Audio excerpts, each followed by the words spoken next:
हम लोग श्रीमद् भागवतम के तीसरे स्कंद के 28वें अध्याय के 32वें श्लोक को पढ़ेंगे। इनको तैयार करते समय एक भावना मन में आती कि कितना बड़ा खजाना हमारे आचार्यगण छोड़ गए हैं। इंग्लिश में अनुवाद है, बांग्ला में है, हिंदी में तो है ही नहीं।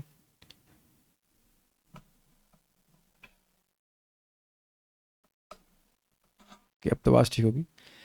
हिंदी में है नहीं, और नहीं होने से कितने ही भक्त इसको सुने बिना मर जाएंगे। अब देखिए, आप लोग, आपको नहीं लग रहा कि कुछ अद्भुत है श्रीमद् भागवतम? नहीं तो बस सुनते ही रहेंगे कि भागवत का अर्थ का आस्वादन करना चाहिए, लेकिन कैसे करना चाहिए तो कभी नहीं कर पाते ना। we owe so much to the devotee who translated this also as well, you know. Srila भक्ति सिद्धांत ठाकुर जी ने अनुवाद नहीं किया है, उनके कोई शिष्य हैं, उन्होंने अनुवाद किया है, अन्वय सब उसी को, जो आप बंगला टीका को हम लोग रेफर करें वही प्रभुपाद जी से करते हैं। This is such a wealth, और इस वेल्थ पे कोई टैक्स नहीं है। ऐसा नहीं कि 10 लोगों को दिया, अच्छा 1500 लोग जो ऊपर लोगों को दे रहे हैं उनको आपको टैक्स लगे, कुछ नहीं। You get only incentives, only incentives. आप आज अगर हम 33 पे पहुंच पाए तो आप कल्पना भी नहीं कर सकते हैं कि क्या क्या टीका उसमें हो सकती है। It is just every day a new, it's like a discovery channel. हम लोगों ने आज सुबह भगवान के अवलोकन पर चर्चा करी थी, और आप में से किसी भी व्यक्ति, कोई, no one can raise hands कि इस तरह की टीका हो सकती है। वो एक बार नहीं, दोबारा बढ़ रही, फिर तिबारा बढ़ रही, फिर कोटि गुणा बढ़ रही है, और वो कृपा से लिंक्ड जो भी सुबह आए थे, जिनका भाग्य था सुनने का, समझने का, was it not astounding? क्या भागवत में अद्भुत अर्थ निकल रहे हैं। तो भगवान के अवलोकन पर विचार करके अब भगवान के मुस्कान पर, हास शब्द है, लेकिन हास मतलब यहां हास्य नहीं, हा हा हा हा करके नहीं, मुस्कान पर ध्यान करने के लिए बोल रहे हैं, और उसके प्रभाव के बारे में बात कर रहे हैं। बहुत सुंदर है, मेरे पीछे बोलिए। हासम हरेर अवनता खिल लोक तीव्र, हासं हरेर्वनताखिल लोक तीव्र, शोकाश्रुसागर विशोषणमित्युदारम्, शोकाश्रुसागर विशोषणमत्युदारम्, सम्मोहनाय रचितं निजमाययास्य, सम्मोहनाय रचितं निजमाययास्य, भ्रूमण्डलं मुनिकृते मकरध्वजस्य, भ्रूमण्डलं मुनिकृते मकरध्वजस्य, हासं हरेर्वनताखिललोकतीव्र, हासं हरेरवता, हासं हरेर्वनताखिल लोक तीव्र, शोकाश्रुसागर विशोषणमत्युदारम्, शोकाश्रुसागर विशोषणमुत्युदारम्, सम्मोहनाय रचितं निजमाययास्य, सम्मोहनाय रचितं निजमाययास्य, भ्रूमण्डलं मुनिकृते मकरध्वजस्य, भ्रूमण्डलं मुनिकृते मकरध्वजस्य, हासं हरेर्वनताखिल लोक तीव्र, हासं हरेर्वनताखिल लोक तीव्र, शोकाश्रुसागर विशोषणमत्युदारम्, शोकाश्रुसागर विशोषणमत्युदारम्, सम्मोहनाय रचितं निजमाययास्य, सम्मोहनाय रचितं निजमाययास्य, भ्रूमण्डलं मुनिकृते मकरध्वजस्य, भ्रूमण्डलं मुनिकृते मकरध्वजस्य। सब लोग साथ में बोलिए। हासं हरेरवनताखिल लोक तीव्र, शोकाश्रुसागर विशोषणमत्युदारम्, सम्मोहनाय रचितं निजमाययास्य, भ्रूमण्डलं मुनिकृते मकरध्वजस्य। Okay, so we'll go forward.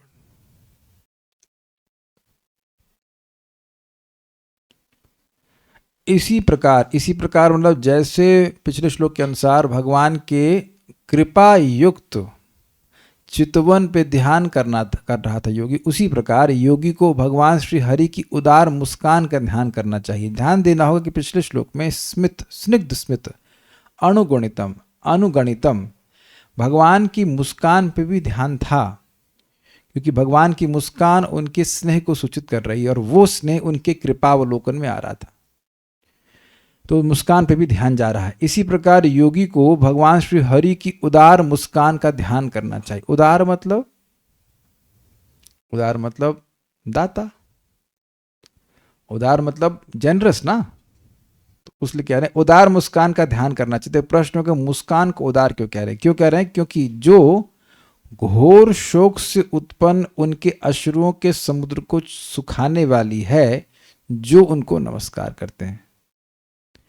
जो लोग भगवान को नमस्कार करते हैं उनके अश्रुओं के समुद्र को भगवान की उदार मुस्कान समाप्त कर दे, सुखाने वाली। अच्छा, अब कितने लोग ये स्वीकार करेंगे कि आपने अब तक एक आंसुओं का सागर बना दिया? कालिया कृष्ण प्रभु रोते हुए देखा आपने कभी? अनंत प्रभु आपने कालिया कृष्ण को रोते हुए देखा? हमने कहा कि हम आदि तो शब्द इस्तेमाल नहीं करना, अब तक बोला आप। तो सही में कालिया कृष्ण प्रभु इंटेलिजेंट है, मेरे प्रश्न के आशय को समझ गए। अब तक मतलब कब तक?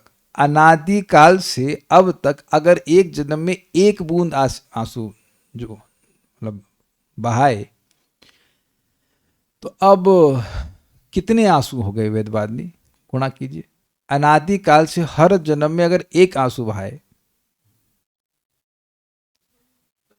राधिका प्रभु आपको मैथ्स में 0 नंबर आए होंगे पक्का। पास हुए थे किसी मैथ्स में कभी? गणित में नहीं हुए, देखा पकड़ लिए गए, रेड पड़ी इनकी, कह रहे हैं कि 84 लाख।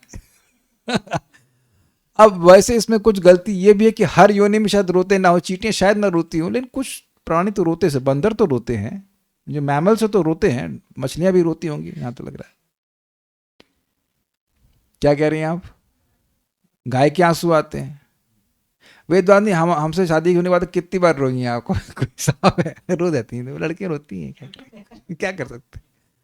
3 साल में कई बार तो रोती होंगी। अब मुझे देखिए, हम यहाँ केवल क्लास में अच्छे दिखते हैं, मुझे पता है कि हम can be very very sharp, I know that. Well, ब्रह्मचारी लोग भी कहते थे कि प्रभु जी आप कभी कभी डांटते तो बड़ा तीव्र डांटते, बेचारी कहाँ फंस गई है। मुझे ब्रह्मचारी को कड़वा लग रहा है तो इनको कितना लगता होगा। मुझे बहुत अपने को मेलोडाउन करना पड़ा कि she is not a Brahmachari, she is a girl, you know. मुझे क्षमा कीजिएगा आप, लेकिन मेरे को ना 1-2 साल अपने को मेलो डाउन करने में टाइम लगा। भाई ये लड़का नहीं लड़की है ये।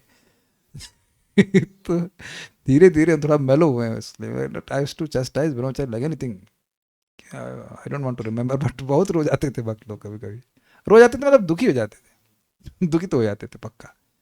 तो खैर, और भी तो कितने लोग, चलो हम तो सुपीरियर वे में रुलाए हैं, और बच्चे नहीं रुलाते हैं। अरे तुमको काहे पैदा कर, माँ स्त्री रोना चालू करती, स्त्री मतलब माँ रोना शुरू करती है, माँ रोती है, और बच्चा पैदा होकर कौन नहीं रोता है?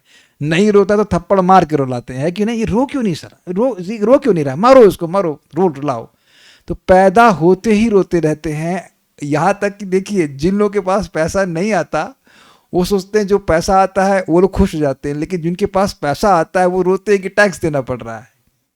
और मजेदार बात ये होती कि अगर टैक्स 10% ही होता तो कोई दिक्कत नहीं, जितना अधिक कमाएंगे उतना और अधिक टैक्स। ये हमको आज तक समझ नहीं आया ऐसा क्यों।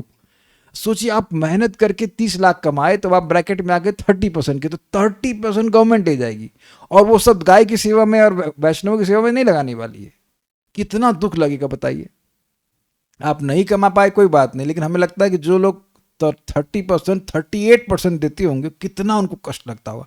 38% कौन डोनेशन देता है? कोई नहीं दे सकता, गवर्नमेंट छीन लेती है। ये वक्त कह रहे हैं जान निकल जाती है, मतलब yes, it's a way of saying yes.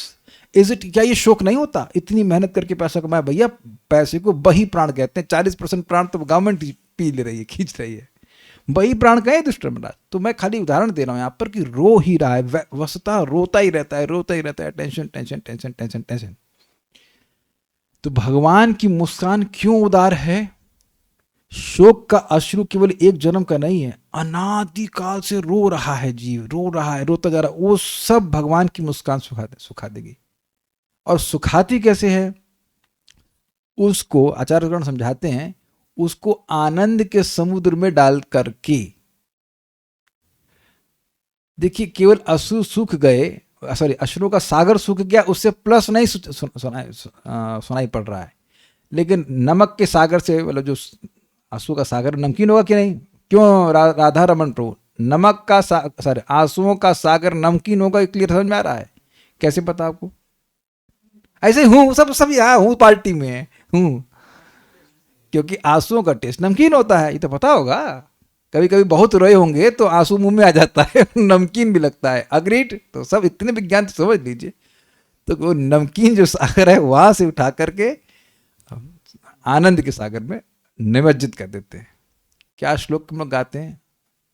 निमज्जनतम क्या है? गोकुल के वासियों को आनंद के सागर में निमज्जित कर देते हैं। को याद नहीं आ रहा है। निमज्जित शब्द है उसमें, मतलब जो इस प्रकार की लीलाओं को करके गोकुल वासियों को आनंद के आगार में या आनंद के तालाब में, ऐसे कुछ भूल रहा एकदम। निमज्ज आनंद के कुंड में, हाँ, इति दृक्स्वलीलाभिरानंद कुंडे स्वघोषम निमज्जन्तम अख्यपयन्तम। इति दृक्, ऐसी सुंदर लीलाओं से, इति दृक् स्वलीलाभिर, अपनी ऐसी सुंदर लीलाओं के द्वारा, स्वघोषम अपने जो समूह है उनको, आनंद के कुंड में निमज्जन्तम, आनंद के कुंड में निमज्जित कर रहे हैं। तो आनंद के सागर में कहिए, आनंद के कुंड में कहिए, जो भी अर्थ है, उसमें भगवान निमज्जित करने के द्वारा इस शोक के अश्रु को, शोक के अश्रुओं से उत्पन्न समुद्र को सुखाने वाली। देखिए आप विचार कीजिए, आप इस बात को जानते हैं कि जीव, बद्ध जीव की क्या बद्धता है? एक शोक करना और दूसरा मोह भी ठीक है, लेकिन दो सिम्टम्स क्या होते हैं? शोक होता है और कांक्षा होती है। ये मिल जाए भविष्य में, और जो उसके लिए कांक्षा करता रहता है, परेशान रहता है, उसके लिए आंसू बहाता रहता है, नहीं मिल रहा है, और जो छूट गया उसके लिए शोक करता रहता है। तो उन सभी के ये दोनों सिम्टम को सुखा देती है। आप जानते हैं, ब्रह्मभूता प्रसन्नात्मा न शोचती न कांक्षति समः सर्वेषु भूतेषु मद भक्ति लभते पराम। मुझे पूरा विश्वास है कि शायद कुछ लोगों को ये बात पे विश्वास नहीं हो रहा है। ऐसा कैसे हो सकता है? देखिए एक बात विचार कीजिए, यहां पर साधन क्या दिया गया है शोक को नष्ट करने का? दिख रहा है श्लोक में आपको? किनके शोक के किनके शोकाश्रुओं के सागर को भगवान नष्ट करते हैं? जो नमस्कार करते हैं, प्रणाम करते हैं। प्रणाम करना इतना आसान होता है ना, प्रणाम करना तो आसान होता है, इतना बड़ा फायदा। लेकिन आप विचार कीजिए सिद्धांत क्या है? जीव दुख क्यों प्राप्त कर रहा है? भगवान से विद्रोह की भावना से युक्त होने के कारण ही। तो भगवान को नमस्कार कर रहा है, अर्थात भगवान के शरणागत हो रहा है, तो भगवान शोक नष्ट करेंगे। देखिए विचार कीजिएगा, जो पैसा आपका, फॉर एग्जाम्पल पैसा है ही नहीं, जो पैसा है ही नहीं उसके खोने का भी दुख होता है। बगल वाले को घर में अगर इनकम टैक्स की रेट पड़ती तो आपको कितना दुख होता है कि सुख होता है? तो बड़ा कमा रहा था, तो एटलीस्ट आपको दुख तो नहीं होता है। तो अपना पैसा जब जाता है तो दुख होता है कि नहीं? क्यों होता है? क्योंकि ये मान्यता है कि ये मेरा पैसा है। अग्रीड? तो अगर ये मान्यता ही समाप्त कर दी तो कुछ शोक होगा आपको? ये अध्यास है ना कि मैं देह हूं, देश संबंधित मेरा पैसा है। भाई 5 करोड़ लेके पैदा हुए है ना, कितना बैलेंस था? ओपनिंग बैलेंस कितना था आपका? राधिका प्रभु जब पैदा हुए तो ओपनिंग बैलेंस समझते हैं आप? ये भी चलिए तो समझते हैं, ओपनिंग बैलेंस कितना था? 0। और जाएंगे तो बैलेंस बचेगा 0, और बीच में ये मेरा ये करके केवल शौक ही तो कर रहा है ना। और एक और बात आप जानते हैं कि जब जो पैसा जाना है वो आपके सामने से जाना है, आप कुछ नहीं कर सकते। अग्रीड? स्वीकार है? तो और शोक करेंगे। तो भगवान इस प्रकार के अध्यास को अपनी भक्ति के द्वारा नष्ट कर देते हैं। प्रणत क्लेश नाशाया, कहिए ना, प्रणत क्लेश नाशाया गोविंदा गोविंदाय नमो नमः। शुरुआत कैसे हो रही है? हरे परमात्मा ने कैसे शुरू हो रहा है? भूल रहा हूं। कृष्णाय गोविंदाय हाँ, कृष्णाय गोविंदाय हरे परमात्मने प्रणत क्लेश नाशाय गोविंदाय नमः। नहीं, 2 बार गोविंद नहीं हो सकता। कृष्णाय वासुदेवाय, यस, कृष्णाय वासुदेवाय हरे परमात्मने प्रणत क्लेश नाशाय गोविंदाय नमो नमः। इस तरह से तो समझ में आ रहा होगा। उसे भगवान की चाप सदृश भवों का, चाप मतलब धनुष, धनुष सदृश भवों का भी ध्यान करना चाहिए, जो मुनियों की भलाई के लिए, कामदेव को मोहने के लिए भगवान की अंतरंगा शक्ति से प्रकट है। ये सब क्या हुआ? मुनियों की भलाई के लिए भगवान की बहुएं कैसे काम कर रही हैं? ये तो कुछ समझ में नहीं आया। देखिए, हम आपको खोल के बता रहे हैं, कोई पुरुष किसी स्त्री को देखता है और उसमें देखना सबसे खतरनाक होता है। आंख से कामदेव का तीर जाता है और उसका धनुष होता है ये भौं। कोई भी कितनी भी सुंदर स्त्री, उसकी भौं ना हो तो, भौवें ना हो, सुंदर माना जाएगा उसको। आहा, तुम्हारी आंखें झील जैसी हैं। कोई बोलने वाला, किसी हीरोइन को बोलेंगे, लोग समझ नहीं पाते हैं, लेकिन ये शास्त्र का वचन है। बहुत बड़ा ज्ञानी भी व्यक्ति होगा, उस स्त्री की भौं को देख करके प्रभावित हो जाता है। तो वो भौवें जो हैं, ये रिप्रेजेंट करती हैं वो तीर जो कामदेव के चलते हैं। मैं भगवान की भौं की बात नहीं कर रहा हूँ, ये भौवों के फंक्शन की बात कर रहा हूँ। तो अब भगवान क्या करते हैं, ये जो कामदेव भाई साहब हैं, जो बेचारे मुनियों को भी परेशान करता है, जो क्या कर रहे हैं, कितने सज्जन शिरोमणि वो लोग होते हैं, पत्ता और पानी पीकर तपस्या कर रहे हैं कि नहीं, उनको भी ये कामदेव नहीं छोड़ता। कितना खराब आदमी है बताइए। जो आदमी पत्ता और पानी पी करके जी रहा, उसको आप सज्जन शिरोमणि आप लोग कभी डिस्टर्ब करेंगे? अब आप सही में बताओ, है ना? कुछ लोग ऐसे, भी नाम बता दूंगा, कुछ लोग ऐसे हैं, हुए हैं, जो पत्ता और पानी पीकर जी रहे हैं या हवा पीकर जी रहे हैं। आप बताइए, सूर्य नारायण नाम है ना, सूर्य नारायण प्रभु, आप तो सज्जन शिरोमणि, आप बताइए कभी आप मन में भी सोचेंगे इस भक्त को हम डिस्टर्ब करें? ये भी मालूम चल जाए कि खिचड़ी खा के जी रहा है, तब अरे भाई बहुत साधु आदमी, डिस्टर्ब नहीं करेंगे ना। लेकिन उसको भी कामदेव डिस्टर्ब करता है। खराब आदमी है कि नहीं कामदेव? प्रमाण किसी को याद आ रहा है? अरे विश्वामित्र, और एकदम तो खाना पीना बंद करके 60,000 साल तपस्या के फिर भी कामदेव परेशान किया कि नहीं? और बदनाम कर दिया हमेशा हमेशा के लिए। उनका नाम हमेशा क्लासेस में आएगा। कितनी बदनामी हो गई बताइए। Although he became perfected later on, but परेशान तो किया ना। ये गलत आदमी है कि नहीं? तो कामदेव सबको मोहित करता है। भगवान क्या है? मदन मोहन है। भगवान को, भगवान की बहुएं कामदेव को भी मोहित कर देती। ये मदन टेर सुना आपने? यहाँ पे वृंदावन में मदन टेर प्रसिद्ध है। तो श्रीमान दीनबंधु प्रभु के संग हम लोग परिक्रमा करने गए थे। वो बड़े मजे से सुनाते हैं। कहते हैं श्री कृष्ण रासलीला कर रहे थे इस त्योहार में, तो कामदेव ने कहा, ओ यंग बॉय, यंग गर्ल्स, युवा लड़का है, युवा लड़के, ये तो मेरा काम करने का अच्छा फील्ड है। तो उसने अपने धनुष लिया और भगवान पर उसने ऐसे देखा कि इस पर मैं बाण चलाऊंगा। बड़ा ध्यान दे के बाण मारना पड़ता है। ध्यान दे रहा। अब भगवान के सौंदर्य को देख रहा है, से गिर पड़ा, वो बेहोश हो गया। तो भगवान का सौंदर्य कामदेव को भी परास्त करने के लिए है। तो उसी को सूचित कर रहे हैं कि भगवान की भव्य, भगवान ने अपनी अंतरंगा शक्ति से विस्तारित करी हैं ताकि कामदेव मोहित हो जाए। जब वो व्यक्ति खुद ही मोहित हो जाएगा तो दूसरों को क्या मोहित करेगा? Do you agree with this? जो खुद ही बेहोश पड़े हैं भाई साहब, तो दूसरों को कैसे परेशान करेंगे? तो पॉइंट क्या है? पॉइंट ये है कि जो योगी भगवान की भवों का ध्यान करता है, वह क्रमशः धीरे धीरे करके वह काम के प्रभाव से मुक्त हो जाता है। ये कह रहा है। इसको थोड़ा काव्यात्मक शैली से कह रहे हैं। कुछ समझ में आया? कामदेव का ध्यान नहीं करना है आपको, योगी है उसको ध्यान करना है भगवान की भवों का, लेकिन भवों उसके हृदय में जो काम वासना या जो कामदेव परेशान करते वो सब समाप्त कर देंगे। देखिए, ये प्रकट है कि जो भक्त भगवान के विग्रह की सेवा करते हैं, उनका अपने शरीर को सजाने की भावना समाप्त हो जाती है। ये प्रैक्टिकल देखा गया है। ये आप देखना, सबका अनुभव होता है कि कोई उच्चतर कार्य कर रहे होते हैं तो निम्नतर कार्य की तरफ ध्यान अपने आप समाप्त हो जाता है। ये नेचुरल होता है, हर जगह होता है। तो वही बात बोल रहे हैं कि भगवान की उन भवों का विस्तार करना चाहिए, भगवान के भवों को ध्यान करना चाहिए जो उनने अपनी अंतरंगा शक्ति से, अपनी माया से, अर्थात अपनी कृपा से विस्तारित करी। इतनी सुंदर हैं कि उन भवों को देख करके धीरे धीरे भक्त का मन कामदेव या काम वासना से पूरी तरह से विरत हो जाता है। ये बात है।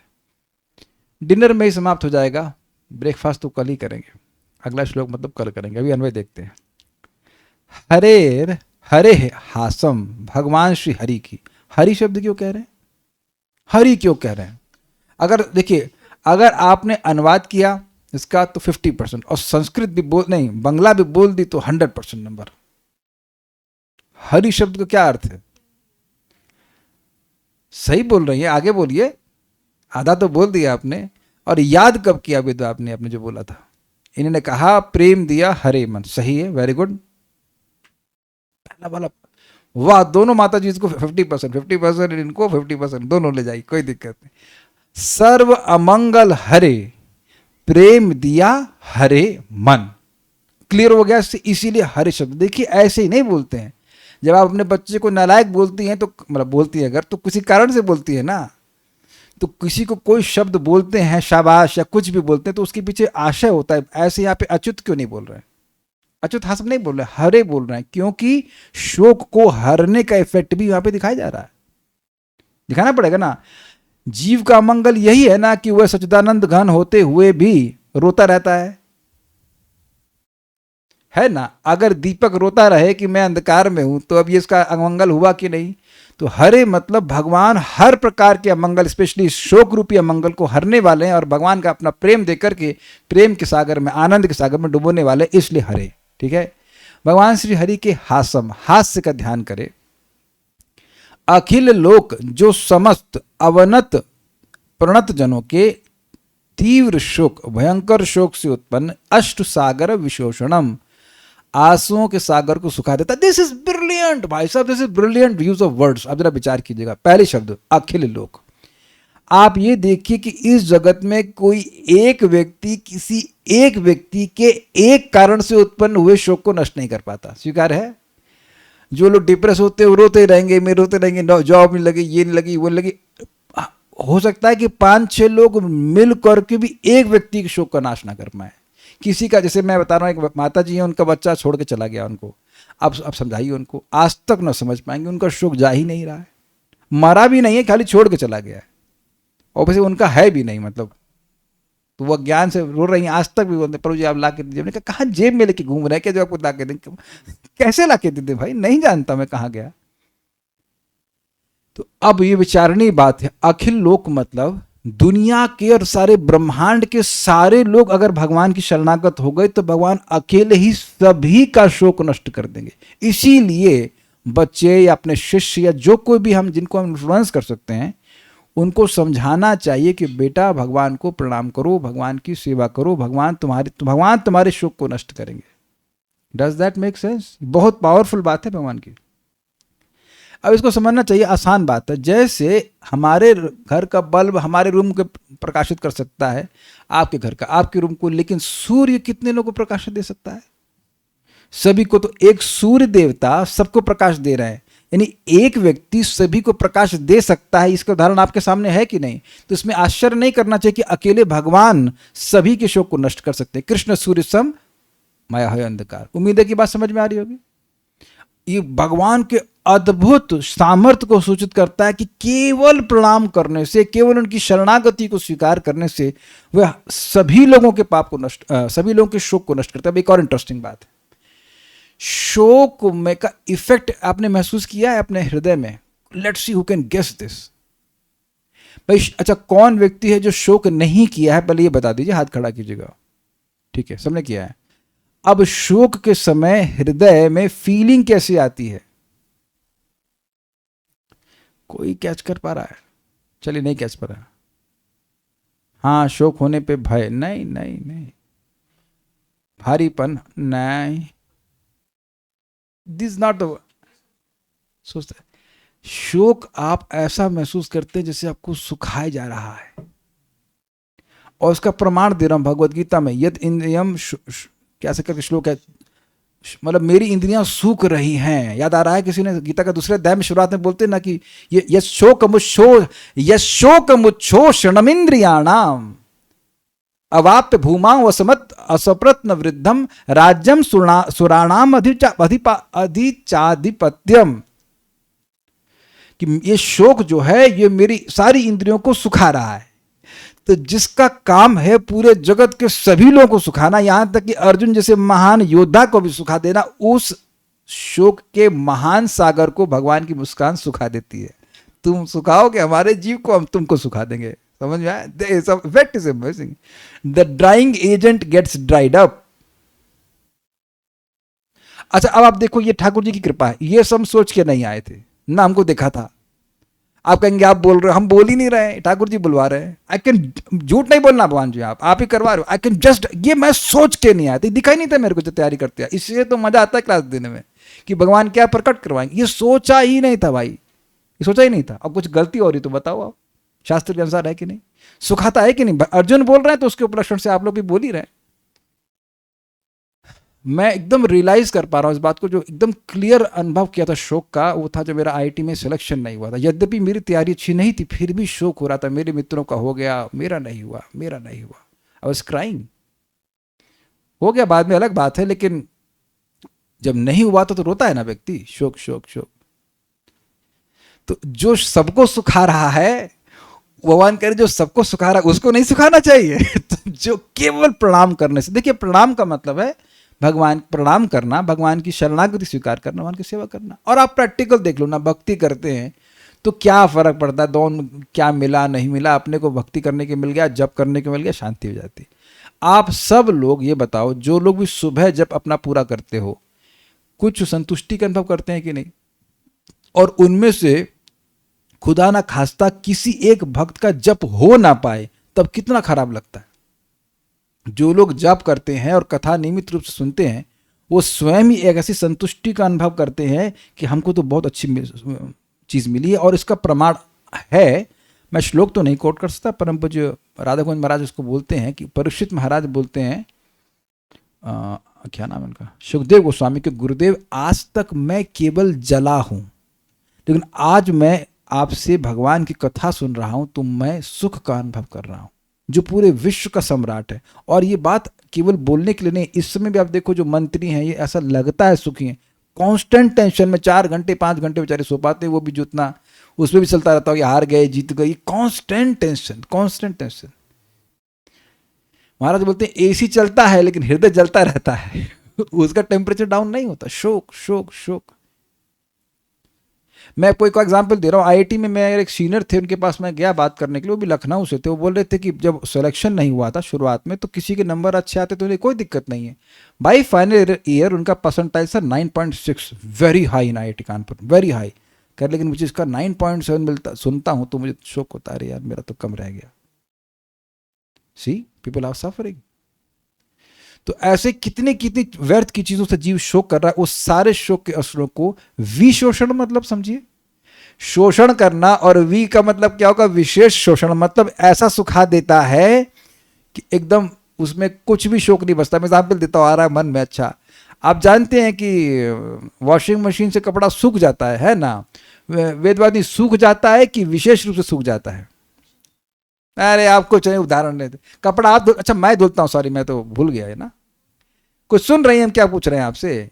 जब आप वॉशिंग मशीन में धोते हैं कपड़ा तो सूख करके निकलता है ना,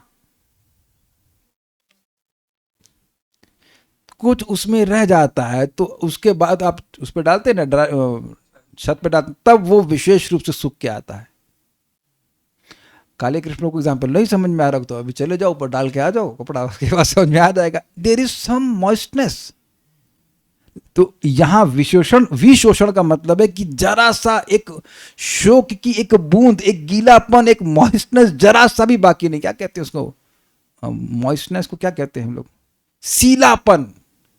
शोक के अश्रु की एक सीलापन भी नहीं, पूरा सुख, नमी, हाँ जरा सी भी नमी नहीं, सब गायब कर दिया भगवान ने, सुखा दिया। अच्छा चलो, तो अब उम्मीद है कि आप लोग समझ गए। और अति उदारम, बहुत ही दयालु हैं भगवान का। वह है भगवान के ये किसके, भगवान के हास्य का स्मरण हो रहा है। हास्य मतलब मुस्कान का। फिर कह रहे उसके बाद भ्रूमंडलम, भौमों का ध्यान करे जो मुनि कृते। फिर ये स्पेलिंग मिस्टेक है, कृते होना चाहिए, वो कुते हो गया है, मुनि कृते है, मुनियों के हित के लिए। मुनि कृते मतलब मुनियों के उपकार, आचार्यों ने कहा उपकारार्थम, उपकार के लिए, मुनियों के हित के लिए। मकर ध्वजस्य, कामदेव को सम्मोहनाय, मोहित करने के लिए। अस्य भगवान के द्वारा, इन भगवान के द्वारा निज माया रचितम, अपनी अंतरंगा शक्ति से प्रकट है। समझे बात? पहले हास्य का मतलब उन्होंने ध्यान किया, वो उदार क्यों है? क्योंकि शोक के अश्रु के सागर को सुखा देता, एक। उसके बाद भ्रूमंडल का ध्यान करना है, जो भगवान ने अपनी अंतरंगा शक्ति से रचना करी है। रचना मतलब प्रकट किया है कामदेव के सम्मोहन के लिए। वो कामदेव बहुत खराब है, क्योंकि वह एकदम तपस्या करने वाले जो ऋषि मुनि है उनको भी परेशान करता है, उनको भी नहीं छोड़ता है। तो अब हम आगे पढ़ते हैं सारा दर्शनी। श्री हरि के हास्य का ध्यान करना चाहिए। अवनता प्लस अखिल प्लस लोक। अवनत अर्थात शरणागत समस्त भक्तजन जो दास्य साख्य आदि भावयुक्त हैं, उनके भगवत विरह से उत्पन्न जो तीव्र शोकाश्रु सागर है, उसे जो हास्य विशेष रूप से शोषण कर रहा है। देखिए अब बड़ा सुंदर है। यहाँ पर पिछले श्लोक में बताया गया था भगवान का अवलोकन जो है तीन त्राप को नष्ट करता है भक्तों के। यहाँ पर एक अलग एंगल ले रहे हैं। जो समान एंगल था वो तो आपने सुना ही कि भगवान के शरणागत है, जो जगत में जो भौतिक रूप से शोक कर रहा है उसको नष्ट करता है। अब यहाँ दूसरा एंगल ले रहे हैं कि भगवान के जो भक्त हैं वो विभिन्न रसों में होते हैं, तो उनको शोक होता है। किससे होता है? कि हम श्री कृष्ण के सानिध्य को नहीं प्राप्त कर पा रहे हैं। तो भगवान की जो शरणागति है वो इस सानिध्य को, सानिध्य मतलब भगवान की प्राप्ति ना कर पाने के कारण जो शोक होता है उसको नष्ट कर दे रहे हैं। This is different kind of, जो विरह जनित अश्रु है उसके सागर को वो सुखाने वाला है। उस basically it gives solace to the devotees, ये बात है। अति उदारम, वह अति उदार है, अर्थात शोक सागर से उद्धृत करके आनंद सागर में निमज्जित कर रहा है। ये समझ में आ गया? जो व्यक्ति शोक सागर में डूबा हुआ है वो नमक का अनुभव, दुख का अनुभव कर रहा है, तो वहां से उठा करके उसको आनंद सागर में डुबो दिया, ये बोल रहे हैं। आगे देखते हैं। सांसारिक तीव्र दुख शोकाश्रु सागर के शोषणत्व के कारण हास्य के संसार से अतीत भगवत प्रेमानंद अश्रु सागर का वर्धनत्व ही ध्वनित हो रहा है। वही समझ में नहीं आएगा, फिर से पढ़ते हैं। सांसारिक तीव्र दुख शोकाश्रु सागर के शोषणत्व के कारण हास्य के, ये हास्य जो है इसमें सांसारिक तीव्र दुख के शोकाश्रु के सागर को शोषण करने का गुण है, ये बोलते हैं। It has a quality to absorb the whole ocean of grief. इससे यह सूचित हो रहा है कि संसार से अतीत भगवत प्रेमानंद अश्रु सागर, इससे यह बोला तो नहीं गया है श्लोक में, लेकिन ये ध्वनित है, ये ध्वनित अर्थ है कि एक ऐसा भी अश्रु का सागर है जो भगवत प्रेमानंद से भरा हुआ है, उसमें भगवान का हास्य, भगवान की मुस्कान भक्त को डाल देती है। अब एक प्रश्न है कि ऐसा कैसे ध्वनित हो गया? देखिए, कोई वस्तु संसार की क्या संसार को नष्ट कर सकती है कि बढ़ाती है? संसार की वस्तु, सांसारिक वस्तु संसार को कैसे नष्ट करेगी? Is it okay? अंधकार कोई अंधकार बढ़ाने वाली वस्तु प्रकाश कैसे दे सकती है? स्वीकार है? तो अब भगवान का हास्य संसार के शोक को नष्ट करता है, अर्थात इसमें कुछ विपरीत गुण, कुछ दिव्य विलक्षण गुण होगा। शोक मतलब दुख, तो अब हास्य मतलब सुख, दिव्य सुख प्रदान करने वाला, क्योंकि भौतिक सुख शोक को नष्ट नहीं कर सकता। पहले देखिए, मेरी बात ना समझ में तब आएगी जब आपको दिखेगी। जब आपको दिखेगी मैं आईआईटी में सिलेक्ट हो गया, हाँ, तो कुछ समय के लिए, एक क्षण के लिए बड़े सुखी हो गए, और कितने सुखी हुए वहां हो गए, वहां जाकर के वो हमको पता है कि नहीं? आप लोग, कुछ लड़के लोगों को टेंशन होती है कि भाई नौकरी नहीं मिली, और नौकरी मिलने के बाद कितना सुख होता है वो जब जानते हैं, है ना रघुपति प्राण टू? आई थिंक आप काफी ब्लिसफुल है नौकरी करते हुए। नहीं है। स्वीटी माता जी, आपके प्रभु जी को पूछेगा कि is he feeling sweet about his job और वट एवर हिज बिजनेस? वो करना पड़ रहा है, बाध्यता है, वो सभी लोगों की स्थिति है, लेकिन कोई ब्लिसफुल नहीं महसूस कर रहा है उसके लिए। तो जो लोग भौतिक सुख सुविधाओं को ये सोच रहे हैं कि वह किसी का शोक नष्ट कर देंगे, वो संभव नहीं हो सकता। Is it all okay? तो अब ये अश्रु के सागर को, शोक के, संसारी दुख के अश्रु के सागर को नष्ट कर रहा है, सुखा रहा है, इसका मतलब ये दिव्य वस्तु है, ये आनंद की वस्तु है। इसलिए तो ये इस प्रकार से ध्वनित अर्थ। देखिए, ध्वनित का मतलब होता है जो बोला नहीं जा रहा है लेकिन सुना जा रहा है। हम समझ रहे हैं कि तुम क्या बोल रहे हो। क्या मतलब होता है? जो तुम बोल रहे हो वो नहीं, जो तुम व्यंग्यार्थ कह रहे हो। Is it? अच्छा, कौन आज तक इतना, क्या बोलते हैं, पोचा बोलते हैं, पोचा बोलते हैं गुजरात में, बोलते हैं ना पोचा। पोचा, पोचा मतलब एकदम सीधा है, जिसको व्यंग अर्थ आज तक कभी समझ में नहीं है। आप पर जिस पर आज तक कभी व्यंग ना कसा गया हो वो हाथ खड़ा करे। कोई पोचा है यहाँ पे ऐसे इतना, या क्या गया समझ ही नहीं आया। पोचा मतलब सीधा, ठीक है। तो अब जैसे आज सुबह माता जी, शीतल माता जी जिस दिन लेट आई, तुमने कहा आप बहुत शीतल हो रही हैं। तो आप समझ का मतलब इनका गुणगान नहीं कर रहे थे, बोलते आपकी साधना बहुत ठंडी पड़ रही है, थोड़ा सा एक्टिवा बन जाइए, थोड़ा सा तो एक्टिव बन के आई, थोड़ा सा जल्दी उठी। तो जब मैं बोल रहा हूँ कि माता जी आप बहुत शीतल हो रही हैं, तो क्या उनका नाम ले रहा हूँ या गुणगान कर रहा हूँ? क्यों माता जी, आपको व्यंग मेरा समझ में नहीं आया था? अच्छा, आ गया था, ठीक है। तो जिसके संग भी हमने व्यंग किया है उसको किसी के संग किया है तो क्या ही होगा, आप दो चार लोग से तो किया होगा, तो आप जानते हैं हम डांटते नहीं, व्यंग कर देते हैं। तो अब वो समझ में आता है कि मैं जो बोल रहा होता हूँ उसका वो अर्थ नहीं होता है। Do you agree? और आप लोग भी ऐसा करते होंगे किसी न किसी से मजा, और सच में मजा भी आता है भाई।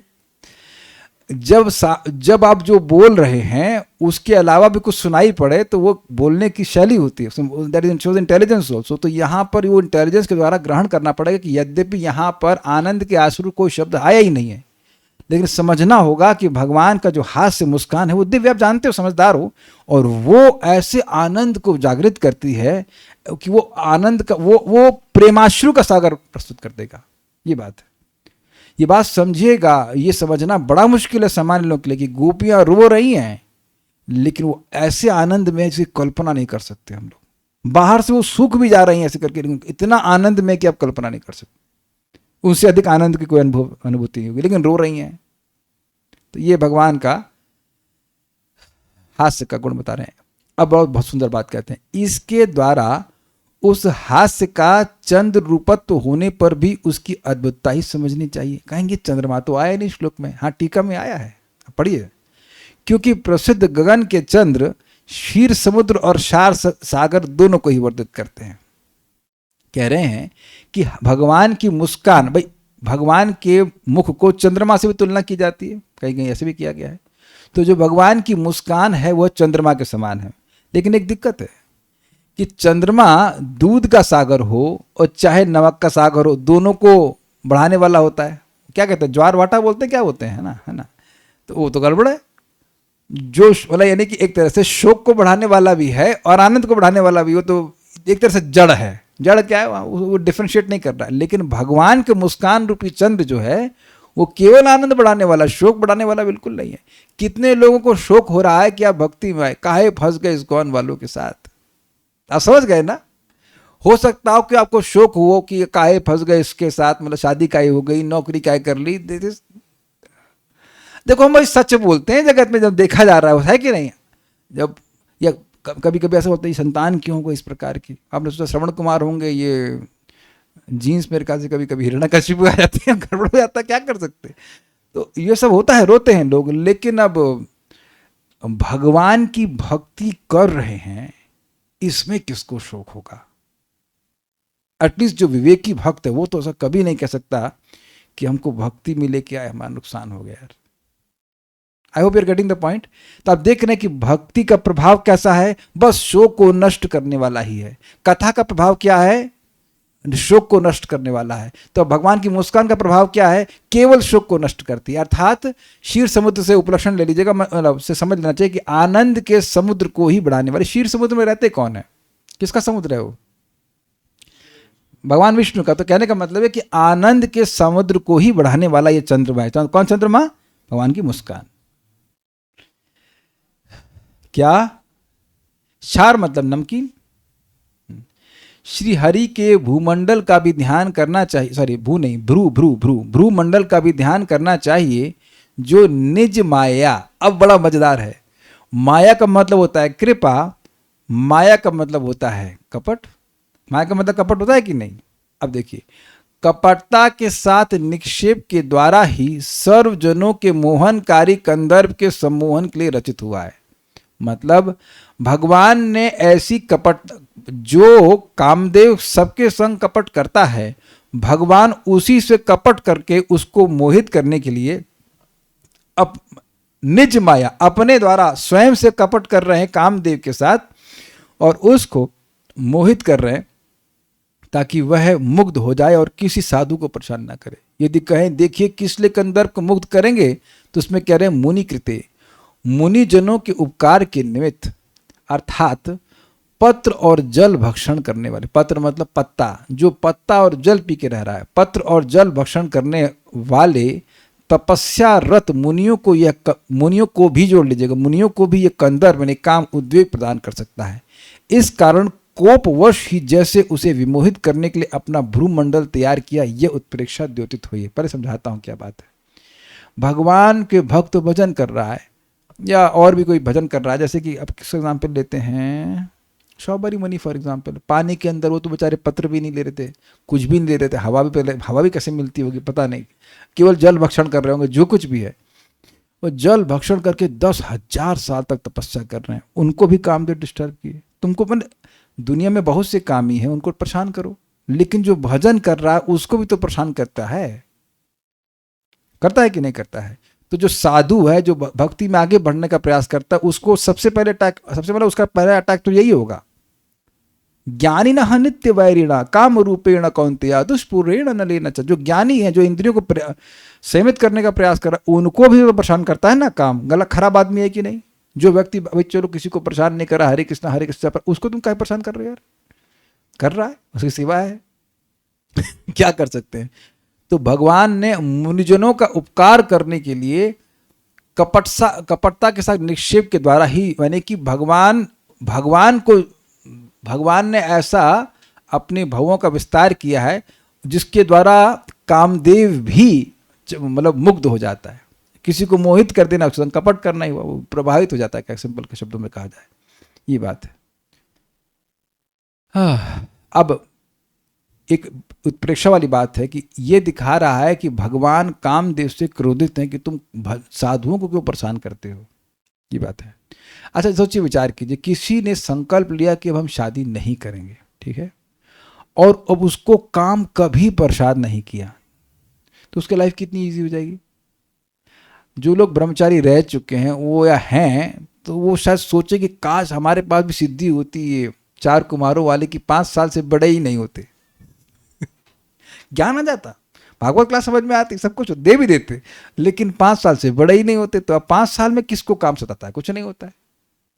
तो वो प्रॉब्लम ही समाप्त हो जाती है ना। वो कितना संघर्ष, कितनी सब चीज समाप्त हो जाती। तो ये कामदेव परेशान करता है कि नहीं करता? करता ही है। तो भगवान इसे ये उत्प्रेक्षा मतलब सूचित हो रही है कि भगवान अपने भावों से क्रोध प्रकाशित कर रहे हैं कामदेव के प्रति। नोट बताता हूं, जब किसी वस्तु में जैसे या मानो या जैसा कि कहकर कल्पित संभावना व्यक्त की जाए, अर्थात यह वैसा नहीं है पर ऐसा लगता है जैसे हो, यह उत्प्रेक्षा है। मतलब यहां पर कोई स्पष्टता नहीं कहा जा रहा है कि भगवान कामदेव से क्रोधित हैं, लेकिन ऐसा लग रहा है उनकी भावों से कि भगवान कामदेव से क्रोधित हैं कि वह साधुओं को परेशान करता है। साधुओं को जो परेशान करता है, भगवान क्रोधित होते हैं, तो उनकी भावों से ऐसा लग रहा है, इसलिए कामदेव को मोहित करने के लिए अपनी भावों का विस्तार करते हैं, ऐसा लग रहा है। देखिए ये इस शब्द को समझ लीजिएगा, उत्प्रेक्षा। 10th कैंटो में तो भर भर की उत्प्रेक्षा आएंगी। ऐसा लग रहा है कि मानो, ऐसा लग रहा है कि मानो, ऐसा लग रहा है कि मानो। जैसे कि आप लोग भी इसका एग्जाम्पल देखते हैं कि इंद्रधनुष आ गया, अरे ऐसा लग रहा है कि मानो धनुष हो गया। तो वहां धनुष तो है नहीं, कोई तीर तो है नहीं, लेकिन आप उसको तुलनात्मक करके आप उसको मानो कर देते हैं। ऐसा लग रहा है कि ऐसा हो गया है, ऐसा करके। तो इसको उत्प्रेक्षा कहते हैं, समझ लीजिएगा इस तरह से है। उत्प्रेक्षा और स्पेकुलेशन में डिफरेंस है। देखिए स्पेकुलेशन का कोई आधार नहीं, वो मानसिक रूप से हो रही है, लेकिन यहां पर जो भाव है वो गलत है क्या? स्पेकुलेशन जैसे बाहर से कुछ आवाज आई तो आप कह सकते हो कि ये भी हुआ और वो भी हो सकता है, लेकिन यहाँ पर एक घटना हुई है, उससे वो शास्त्रिक बेसिस पे उत्प्रेक्षा हो रही है। जैसे आप एग्जाम्पल देता हूं मैं, पूतना आई तो भगवान ने अपनी आंखें बंद कर ली, तो अब आचार्यों ने क्या बोला है, भगवान की आंखों पर सूर्य और चंद्रमा विद्यमान है, तो वो कह रहे हैं कि देखो इस राक्षसी पे भगवान अगर देख लेंगे तो कृपा करेंगे, हम कृपा नहीं होने देंगे इसलिए बंद कर ली। अब आप ये नहीं कह सकते कि भगवान ऐसा ही किए होंगे, भगवान का कृपा करने से रोकते हैं, कृपा किए ना, वो मार के कृपा किए, लेकिन एक भाव है, वो उत्प्रेक्षा, मानो आचार्यगण कह रहे हैं मानो ऐसा लग रहा है कि सूर्य चंद्र भगवान की आंखों को कंट्रोल किए हुए हैं और हम नहीं साथ देंगे भगवान की कृपा करने, भगवान तो दयालु, हम नहीं दया करने देंगे। अब एक सिंपल सी बात है, दूसरे एंगल से देखा है तो भगवान की आंखों को सूर्य चंद्र तो ना कंट्रोल कर रहे हैं, लेकिन we relish, devotees relish like this। तात्पर्य, यह सारा ब्रह्मांड कष्टों से परिपूर्ण है, अतः इस ब्रह्मांड के निवासी गहन से गहराई से, पता नहीं क्या गहन से का मतलब, गहन से सदैव आंसू बहाते रहते हैं। बस हमको पता नहीं गहन का मतलब तो पता नहीं, लेकिन इतनी बात समझ में आ रही है कि कोई भी है वो रो ही रहा है, इंद्र भी रो रहे हैं, देवता भी रो रहे हैं, जो भजन नहीं कर रहा है वो रो ही रहा है, ये बात है। ऐसे अश्रुओं से जल का विशाल समुद्र तैयार हो जाता है, किंतु जो भगवान की शरण में चला जाता है उसके लिए आंसुओं का यह समुद्र तुरंत सूख जाता है। देखिए, हमें एक व्यक्ति बोले थे, उनके पास धन बहुत था, वो बोले कि ये डर नहीं जा रहा है, धन तो आ रहा है लेकिन डर नहीं जा रहा है, फियर।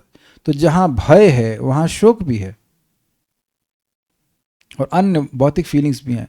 तो जब आप भक्ति करते हो तो उतना शायद ना समझ में आता हो, लेकिन जो लोग भक्ति नहीं करते हैं उनकी दृष्टि पे, उनकी स्थिति पे आप जब मिलेंगे, उनको प्रीचिंग करेंगे, तब वो समझ में आएगा। मुझे एक लेक्चर है प्रभु जी का, गौर गोपाल प्रभु, आप जानते सब लोग, एक लेक्चर बता रहे थे कि कोई उनका काउंसली है, वुड से काउंसली था, वो बड़ी हाई फाई कार मर्सिडीज किसमें उनको बैठा कर ले जाने लगा, राइड पे लेके जाता, बाद में वो आंसुओं से रोने लगा, आंसू आंसू। इट वॉज मरीन ड्राइव और समथिंग, जो समुद्र, इधर समुद्र था खारा, उधर आंसू बह रहे थे। तो उसकी पता नहीं फियांसी थी या क्या थी, वो उसको छोड़कर चली गई, तो वो रो रहा था, यद्यपि वो बड़ी कार में था। तो प्रभु जी विनोद में कहते हैं, इसलिए मैं हमेशा रुमाल जेब में रख के चलता हूँ कि कौन रोने लग जाए उसका आंसू पोंछना पड़े, भरोसा नहीं। It's a fact. उसे केवल भगवान की मोहक मुस्कान के दर्शन करने की आवश्यकता होती है। दूसरे शब्दों में, भगवान की मोहक मुस्कान के दर्शन होते ही संसार का सारा शोक शमित हो जाता है। देखिए, ये अनुभव जन्य बात है कि जब व्यक्ति खूब सोचता है, ऐसे पैसा कमा लूंगा, यहाँ आ जाऊंगा, वहां आ जाऊंगा, ऐसा कर लूंगा, ऐसा वैसा हो जाएगा। अब देखिए कि रात तक आते आते सर उसका एकदम दर्द करने लगता है। किसी का विरोध हो तो तेरा हाथ खड़ा करे और हम उसका फिर एग्जाम लेंगे। कोई सब सेल्फ रियलाइज्ड है ना इस मामले में। मान लीजिए आप पत्नी हैं और आप कमा भी नहीं रहे, पति सोच रहा है, कैसे डिस्कस कर रहा है, यार पैसा ऐसा कमाना, ऐसा करना, वैसा कर, तो वो जो टेंशन था वो थोड़ा आपको दे दिया। वो आप अच्छी खासी बैठी तो भी आप टेंशन में आने देते हैं, ऐसे कैसे चलेगा, हाँ ऐसे बच्चे भी तो हैं, वो भी चलेगा। कॉन्स्टेंट एंजाइटी सुबह से लेकर रात तक, सबको अनुभव होगा ही, इसमें तो कोई ऐसा है नहीं कि नहीं होता। दूसरे शब्दों में, भगवान की मोहक मुस्कान के दर्शन होते ही संसार का सारा शोक शमित हो जाता है। इस श्लोक में कहा गया है कि भगवान की भवें इतनी मोहक हैं कि उससे इंद्रिय आकर्षण का सौंदर्य भूल जाते हैं। काम का देवता मकर ध्वज कहलाता है। मकर ध्वज क्यों कहते हैं मैं भूल रहा हूँ, मकर मतलब क्या होता है मुझे याद नहीं है, लेकिन क्यों कहते हैं, जहां तक मैं समझ रहा हूँ उसका मुझे कुछ याद नहीं, मैं स्पेकुलेट नहीं करूँगा। This called speculation, so I want to it. भगवान की मोहक भवें भक्तों तथा मुनियों को भौतिक वासना तथा काम वासना से मोहित होने से बचाती हैं। देखिए, इंटरेस्टिंग बात है, मोहित तो हमको होना है, यू कांट स्टॉप बीइंग इल्यूजन्ड ऐसे कहा जाए, लेकिन किससे मोहित होना है ये निर्णय करना पड़ेगा। आप यहां भागवत के अर्थ से आस्वादन कर रहे हैं, इसीलिए स्वाभाविक रूप से दुनिया की बात सुनने का मन नहीं कर रहा है। सिंपल सी बात है। तो जो व्यक्ति भगवान के मोहक आकर्षक सौंदर्य से आकर्षित हो जाता है वो इस जगत के आकर्षण को भूल जाता है, जो कि इस जगत का आकर्षण है ही नहीं। इस जगत में कोई वस्तु आकर्षक नहीं है, लेकिन इल्यूजन के बेसिस पर व्यक्ति सोचता है कि अच्छी है। ये बात समझाना है प्रभुपाद। महान आचार्य यमुनाचार्य ने कहा है कि जब से उन्होंने भगवान की मोहक लीलाएं देखी तब से उनके लिए विषय जीवन के सारे आकर्षण हे बन गए हैं और विषय सुख का विचार उठते ही उस पर थूक कर वे अपना मुख मोड़ लेते हैं। अतः यदि कोई काम वासना से विलग रहना चाहता है तो उसे भगवान की मनोहारी भवों तथा मोहक मुस्कान को देखना चाहिए। प्रभुपाद बहुत सुंदर बात हमें बता रहे हैं, और ये एक उपलक्षण है। कहने का मतलब है कि केवल भगवान की भवें ही ऐसा कार्य करती हैं ऐसा नहीं है, अपितु भगवान का हर अंग, भगवान का नाम, भगवान की कथा, वो सब ही हृदय की काम को दूर करने वाला। आपने सुना है तदा रजस्तमो भावा काम लोभादयश्च चेते रेते नाविदम सतम सत्वे प्रसिद्धि।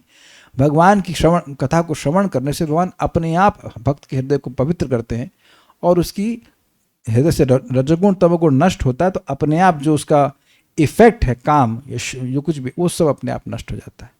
तो ऐसा नहीं है कि केवल भगवान के भवों पर नष्ट मतलब आपको ध्यान करना है, भगवान के भव्य हो, भगवान का चरण हो या जो कुछ भी हो, वो सब भगवान, वो हमारे भक्त हृदय से जो वासना है भोगने की वह इसको नष्ट करने कार्य करता है। तो यहाँ लेकिन फिर भी भवों के बारे में बताया गया, तो यहाँ बात अब रुकते हैं। कोई प्रश्न किसी वक्त का है तो या कमेंट, आई डोंट थिंक कोई प्रश्न तो है नहीं, ईजी है।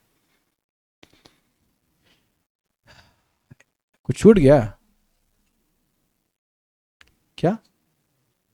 हाँ पढ़ लिया ना? नहीं कुछ नहीं कहना है।